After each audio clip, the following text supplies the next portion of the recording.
BJP वाले रोज तंग कर रहे हैं मान साहब को, रोज तंग कर रहे हैं हमारी सरकार को, रोज तंग कर रहे हैं हमारे मंत्रियों को, तरह तरह से तंग कर रहे हैं। पंजाब के हक के 8,000 करोड़ रुपए रोक लिए केंद्र सरकार ने। जब केंद्र सरकार के पास पंजाब की झांकी गई तो केंद्र सरकार ने इनको चिट्ठी लिख के भेजी, पंजाब की झांकी रिजेक्ट की जाती है।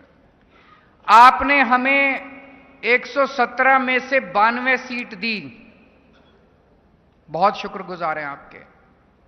अब दूसरा बड़ा चुनाव आ रहा है, 13 सीट है। हमें ये 13 की 13 सीट चाहिए। क्यों चाहिए? अपने लिए नहीं चाहिए, अपने बच्चों के लिए नहीं चाहिए, अपने परिवार के लिए नहीं चाहिए, मुझे अपने लिए नहीं चाहिए, मान साहब को अपने लिए नहीं चाहिए, इन मंत्रियों को अपने लिए नहीं चाहिए। आपके परिवार के लिए और काम करने के लिए, आपके परिवार को और खुशहाल बनाने के लिए, पंजाब को रंगला बनाने के लिए, पंजाब की तरक्की करने के लिए ये 13 सीट चाहिए हम लोगों को। जनता तो रोज देख रही है कैसे केंद्र सरकार, गवर्नर, बीजेपी वाले रोज तंग कर रहे हैं मान साहब को, रोज तंग कर रहे हैं हमारी सरकार को, रोज तंग कर रहे हैं हमारे मंत्रियों को, तरह तरह से तंग कर रहे हैं। पंजाब के हक के 8,000 करोड़ रुपए रोक लिए केंद्र सरकार ने। 8,000 करोड़ रुपए बहुत होते हैं।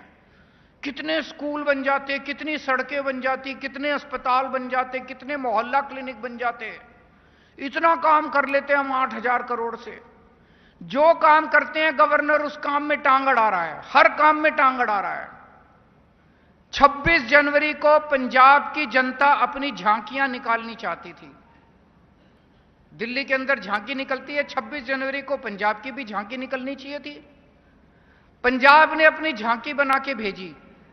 उस झांकी में सरदार भगत सिंह थे, उस झांकी में करतार सिंह सराबा थे, उस झांकी पे लाला लाजपत राय थे। जितने पंजाब के स्वतंत्रता सेनानी हुए उन सब की कहानियां थी उस झांकी में। जब केंद्र सरकार के पास पंजाब की झांकी गई तो केंद्र सरकार ने इनको चिट्ठी लिख के भेजी, पंजाब की झांकी रिजेक्ट की जाती है। ये केंद्र सरकार में जो बैठे हैं ये सरदार भगत सिंह को रिजेक्ट करने वाले होते कौन हैं?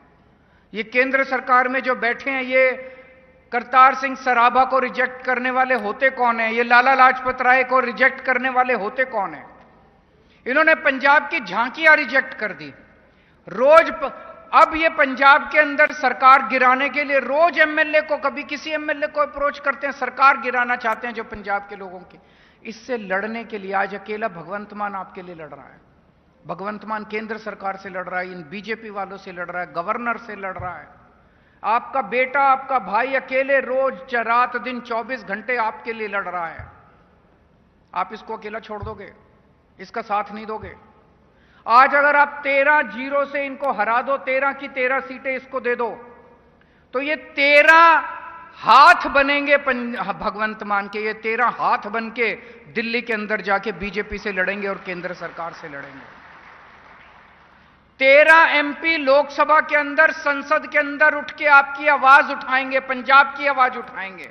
मैं आपसे पूछना चाहता हूं, आज भी 13 सांसद, पंजाब ने 13 सांसद, 13 एमपी भेजे हुए लोकसभा के अंदर। किसी की आवाज आती है?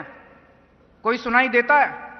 पता चलता है कि 13 सांसद भेजे हुए उन पार्टियों के क्या करते हैं वो? जब आपके 8,000 करोड़ रोके केंद्र सरकार ने, वो 13 सांसद कहां थे?